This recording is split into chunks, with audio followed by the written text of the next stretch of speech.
Producers, stop getting ignored. Your outreach sucks, and today I'm gonna help you fix it. I'm ranking from S tier to F tier what I believe are the most impactful ways to reach out to people. So these are the common mistakes musicians make when trying to connect, and I provide practical solutions to improve the approach. I believe that by understanding these and implementing the suggestions that I make, musicians can significantly increase their chances of building meaningful and productive relationships. Now, music industry is all about music, but at the end of the day, it's really about relationships. And how do you build meaningful relationships? Well, it all starts with outreach and how effective that is going to be. Most people don't understand that who they are in real life doesn't translate very well through their outreach. And so it's your job and responsibility to get those two things to be as close to each other as possible. There's gonna be some people that say, hey, you're wrong. I've had a ton of success here, here, and here, and that's okay. These are just my experiences having helped many prolific producers have very successful careers in the music industry. With that being said, let's jump into it. Now, let's talk about Instagram DMs and what I would rank them. So a few things to keep in mind. You are fighting for attention in the most crowded spaces where producers, artists, A&Rs are constantly bombarded with requests. Your profile needs to make a strong first impression, which most of you don't. And why is that? Your profile is underwhelming. You have a low quality profile picture, or you have like a blacked out profile picture, whited out profile picture, no posts on your Instagram, or you have less than 9, which doesn't even make sense. What that tells somebody is that you're a novice. Number 3, you have no links to your work in your bio or even on your page. So people have no clue what your music sounds like, and they don't know what you look like. Number 4, you DM producers with the most generic message ever, which if you haven't already seen it, go watch my last YouTube video, 4 messages I use when cold DMing people. You DM producers saying, yo gang, you hard as fuck. I got loops, twin, send mail. That's why people don't respond to you. You should get banned and blocked forever. Number 5, you have no mutual followers with that individual. Number 6, there's no engagement on your profile. And number 7, you follow 1,000 people, but you have 100 followers. All of those things signal novice. So the Instagram audit for you watching this video right now is, do you have a high quality profile picture? Do you have 9+ posts showing work and proof and things of your life? Do you have a link in your bio? Do you pin your best work, testimonials, whatever is relatable to what you do? Do you have decent engagement? And make sure you don't follow 1,000 people with 120 followers. That just signals that you're a novice and people are immediately not going to reach back out to you. DMs. Look, personal line plus 1 quick win. Just keep messages very short. And like I said, watch my last video on YouTube, cold DMing for producers. I give you the sauce. I'm gonna rank Instagram DMs C tier. I don't think it's that impactful for most people. It's very easy when you have placements and you've put the work in, but in the early days, if you don't have any placements and you don't have any followers and you barely post content, this is not a good channel for you to reach out to people. Plain and simply put, you have not done the work yet. That's what that signals to me. If your outreach is getting ignored, join Producer Union and let me fix it with you this week. You get a 15-minute one-on-one call with me, access to our Instagram group chat with over 100 producers and growing, weekly live calls, and a roast your socials audit so that your DMs stop getting ignored. Plus, Drumify credits and interviews with producers that have billions of streams. After checkout, DM me your Instagram, I'll add you to the group chat, and we'll get to work. Tap the link. The next one, phone numbers. So look, this is a direct line. It's fast, it's private, it's personal. Momentum stays really high, right? Number 2, it's real-time feedback. So you can call, text. If you text an artist an idea, they can heart it right then and there. And that's a very strong reinforcement and feedback loop to continue doing what you are doing right now. And then number 3, it's accessible. So it just keeps you top of mind, which therefore keeps the relationship close. Now, what are the challenges? Well, number 1, getting the number to begin with is a challenge, and I'll talk through this ladder along this video. Number 2, or I guess number 1, is over texting is gonna kill the vibe. So too frequent is annoying and people are gonna avoid you. And so the question is, well, how do I know if I'm in this distant to intrusive state? There's no simple answer because it's gonna differ per person. Number 2 is the boundary risk. That might be you're texting at the wrong time, the frequency feels invasive. Like if you're texting people at 3 or 4 a.m. every single night, it's probably not the best idea ever unless they're in the studio and they're asking you to. Look, for me, Sunday is usually my day off. I still work, but I just don't respond back to people. So when people text me ideas and loops and trying to get on the phone and talking to business, that shit annoys me because I've just decided in my head that that's one of my boundaries. You have to think about when I'm texting this person, what time is it? What time zone are they in?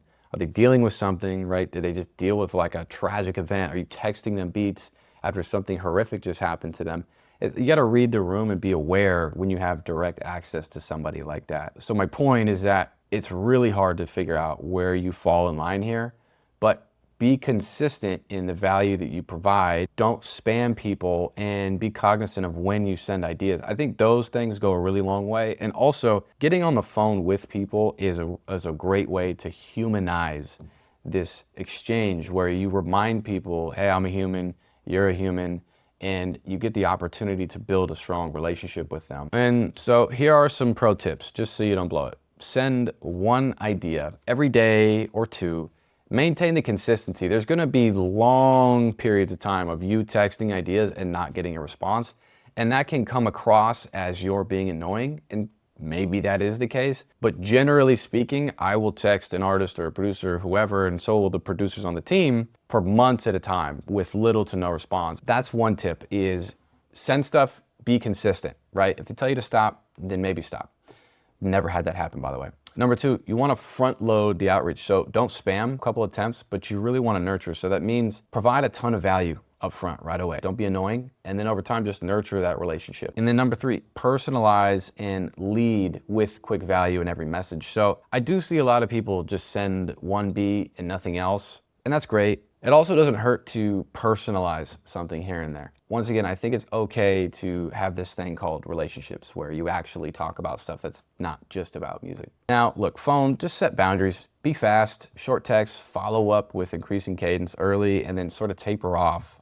But speed and volume is going to win here. And I talk a little bit about this more later. So where would I rank phone numbers in terms of importance? Well, it should probably come as no surprise that I rank phone numbers at number one, because if you have spent the time to build on these relationships and you've gotten the phone number, you don't even have to question. If you have direct access to the artist, this is going to be your strongest chance of working directly, getting multiple songs on an album, and building that relationship to where they invite you out to a camp or a studio, whatever it's gonna be, right? So let's talk about in person. Number one is it's higher engagement, right? It's real time, so you guys are gonna share ideas, get feedback. And so when you're in person, you don't really get the chance to not be engaged unless you're just an asshole, which has happened many, many a times. Or maybe your approach is being an asshole, so they don't wanna engage with you. If you're talking to somebody and you're noticing that they're not really appreciating what you're saying, then adjust it. And look, you know, part of the pain of getting in person is that sometimes you're not going to resonate with them, and it is what it is, right? You shoot again, you shoot a shot another day. Number three, so the energy in the room does spark a lot of creativity, and not just musically, but through business ideas, passions that you have. That's why in person is undefeated if it works right, but also a blow to the ego when it doesn't go as you planned. So number four, effort signals seriousness. When you're in person, it means that you are doing more than just shooting a DM or email. You're really putting in effort, and that goes a long way. People will take you more seriously, and your face card will go up in value.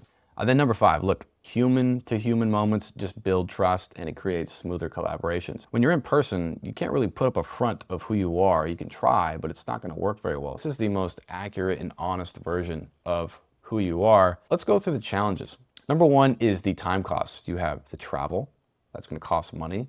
You have the setup, the follow-ups, and then you have to prioritize the right people when you set these up. Otherwise, you may be wasting your time or their time. Number two, logistics. So you have different time zones, you have different venues, you have busy schedules, and people flake all the time. I'd say about 30 to 40% of my in-person meetings get moved around on both my end and their end because things pop up. So that creates other logistical challenges.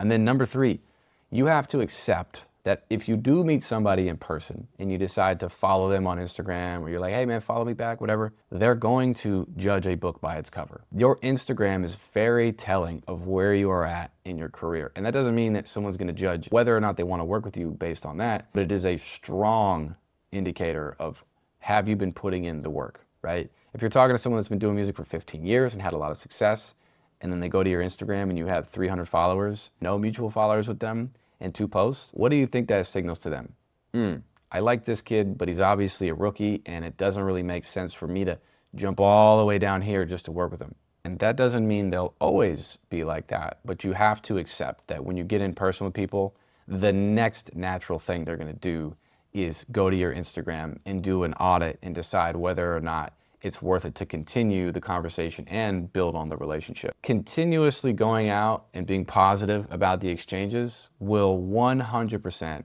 turn into opportunities, deals, things like that, especially in today's world where hybrid is super normal. And so ultimately showing up in person just signals to people that you're invested, when most people are like, oh, let's jump on a Zoom, let's get on a FaceTime call, let's text, whatever. So it just shows that you're serious and you mean business. And ideally, when you do get in person with people, you're prepared, right? You have notes, you have things, you have stuff that you're gonna give to them.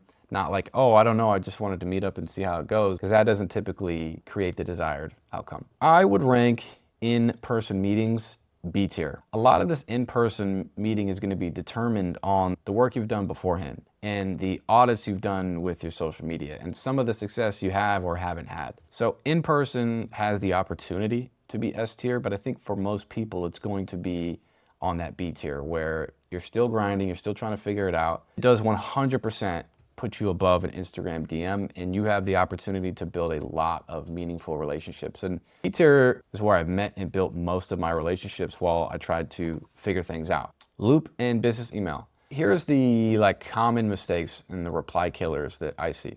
So producers are spammed with music on email daily, right? You somehow, your email gets leaked, now you're on this BCC list and you're getting spammed every day. You don't know who these people are, and half of what you hear is crap. Actually, 80% of what you hear is crap. Number 2, they have no contact info. So even if they do email you, there's no IG, there's no phone, there's no name, there's no nothing. And so you're like, wow, I don't even know who this is, ignore, right? Number 3, you use Google Drive in 2025 when there are so many other alternatives, Dropbox, Untitled, Box, OffTop. There's a ton of better examples than using Google Drive. Email attachment is better than a Google Drive. Crazy. Number 4, you forget to enable downloads on the files you sent. The amount of times someone sent me shit and I actually liked it and I tried to export it and then I couldn't. Kids have lost out on so many opportunities just through that alone. It's not just with me. A lot of producers make the error of not allowing downloads on their stuff. It blows my mind. Number 5, you BCC 1,000 emails you found online. So you're immediately going to the spam inbox. And you gotta remember, BCC blasts, heavy links, generic conversations, whatever, all that is just gonna derank your domain, automatically put you in people's spam inbox. And maybe there are examples of people that made this work. For the 99% of people, this is an L method. And it's not about how many people can you get in contact with, it's how many people actually get back to you through this process, right? So the reality is these inboxes are slammed, replies are low, and you can expect a 3% engaged amount. That means maybe 50% of people open your email. That doesn't mean that they downloaded it. So you can expect 3% of people will actually download your stuff unless you're really personalizing the message, you're able to break through the noise, and you're able to do it consistently and quickly. And then ideally you bring that over to Instagram DM, or you actually get a phone number, and now it can be way more direct, which has way higher likelihood for landing records and building relationships overall. The cons of email, as you know, it's a lower reply rate versus DM or phone. It's a spam trap, so you have BCC blasts that just kill the deliverability. And then 3, it's slow feedback loop. So you might send an email that actually gets downloaded and used on a song, but you don't hear anything for 6 months, 9 months, 12 months. That's not uncommon. And by then, a lot of times what happens is they actually forgot who sent it. And so this record comes out and you hear about it 3 months later and you go, what the hell, this is my loop. And then it turns into this big dramatic thing where ultimately it's great you got a record. Now you got to figure out the business and to build on that relationship. So I'm not really for emails, and some people might be and say, screw you half, and that's fine. But So email, look, include your Instagram or your phone number, use frictionless links, Dropbox, Untitled, with downloads on, one-click listen, one-click save, clear next step. If people have to click, click, click, click, it's not gonna work. If they have to request permission, it's a loss. It should probably be little to no surprise that I rank emails as F tier. I know people have made it work here and there, but ultimately we're just in a new time, and I think that unless your email game is on point, it's sort of L-man's. Now, the last one, I want to talk about mutual introductions. And this picture in my mind kind of helps break it down. So when you're a stranger, you're trying to plant a seed and hoping that they will get back to you. And if you've done everything right, you have a great Instagram, putting in the work, you have mutual followers, there's a good chance that you'll be able to break through. This mutual friend has the opportunity to introduce and connect you, which is an instant bridge. It's a warm start, so it beats this cold outreach 100 out of 100 times. So borrowed trust. If your friend is introducing you, that means they're putting their credibility on the line and they already have this rapport with somebody else. So you are like preloading trust through this mutual friend. Number 3, it's faster rapport, so it's less awkward and it's a more open conversation because once again, you have a friend vouching for you, which is going to kind of break down the wall of awkwardness right away, especially if it's done in person. Number 5, smoother collabs. So because the barriers are down, you can really focus on just getting to work rather than going through the whole spiel of, yeah, my name's so-and-so, I've done this, I've done that, what have you done? Okay, awesome, okay, great, when are you gonna be free? To, okay, great, we know we're great because our friend said we're both great, let's focus on working. Now, the challenges. So, expectation, right? If you get overhyped or the other person gets overhyped, there's a good chance for disappointment. It's not the end of the world, it just means that maybe you're not a good fit, right? Number 2, so you're dependent on the person who introduces you, right? It's like a third wheel dynamic, so if they're delaying or they're not doing a proper introduction or something like that, so ultimately you're depending on how they are going to introduce you. Number 3, it's like obligations. If you get thrown into a group chat with somebody else, you might feel pressured to maintain a connection that doesn't really work on your end or on their end. So a lot of time will get wasted feeling things out, seeing if people connect versus just doing. How do you do it right? Look, I think it's worthwhile to have a general script of an intro. Who are you? Why you do what you do? And then like the desired next step. And I know that's very black and white, especially in music, but it's worthwhile to spend the time on how you want to introduce yourself and what you expect or what you want in return. Number 2 is take it off thread fast. Now, when you initially get introduced, you do want to keep that third person included, but I think it's your goal to get on the phone as quickly as possible so that you can break through low effort, low barrier text. Gives you guys a chance to see if you even like each other. If you're meeting in person, then that's a different story and you can tell really quickly if you actually like each other. But a lot of times introductions are on text. So whenever you can break that and just get straight to, hey, do we actually like each other? Awesome, I recommend it. Long story short, make sure that when you do get introductions, it's worthwhile for everybody, not just you, not just the introducer, not just the other guy. Everybody's gonna benefit from this. And at the end of the day, you have to build your own pipeline and just keep it moving so that eventually you can also introduce people. I would rank this, shocker, an A tier because there's no other tier left. And I went back and forth on this list, but here is a summarized version of it all. I would rank phone numbers as S tier, warm introductions as A tier because you're breaking through that cold intro. In person as B tier because you gotta hopefully break through and it's sort of a cold interaction. Instagram's as C tier. And then loops and emails as F tier. I think that of course you can make it work and some people do to this day, but generally speaking, I think the amount of output that you have to do to get the desired result versus working on these, working up the ladder, you'll be far more successful. And you don't really hear about a lot of producers saying, oh yeah, my BCC email list is what got me to the top. I don't know, it feels very automated and weird and not very relationship based. So this is what I would rank outreach on. And as I had mentioned, if you haven't already seen my last video where I talk about cold DMing for producers, use this video and that video to really figure out how are you going to break through and meet new people and essentially scale your following, your brand, and build more relationships. Now, if you disagree with any of these, leave a comment below and tell me why. This, in my opinion, is why we've been able to get hundreds of records to come out in most of the plaques and things you see behind me didn't come through email. Very few of them came through email. Most of them came through phone numbers, having a studio, and warm introductions. And then over time, Instagram DMs for us is probably closer to that A tier, B tier, because we have the proof and the followings and the mutual friends to show that we're putting in the work and that we're not novices. This is my 2 cents on how to spend your time as a producer and why people aren't getting back to you. Thank you so much for watching. My name is Half. For those of you who don't know me, I run Drumify, which is a sounds marketplace. You can also build your website in under 5 minutes using our technology. And I also run Splitmind, which is a production publishing company, and a lot of the stuff you see behind me. Thank you guys so much for watching. I really appreciate all the support, and consider liking, sharing, commenting, or subscribing if you enjoyed the content.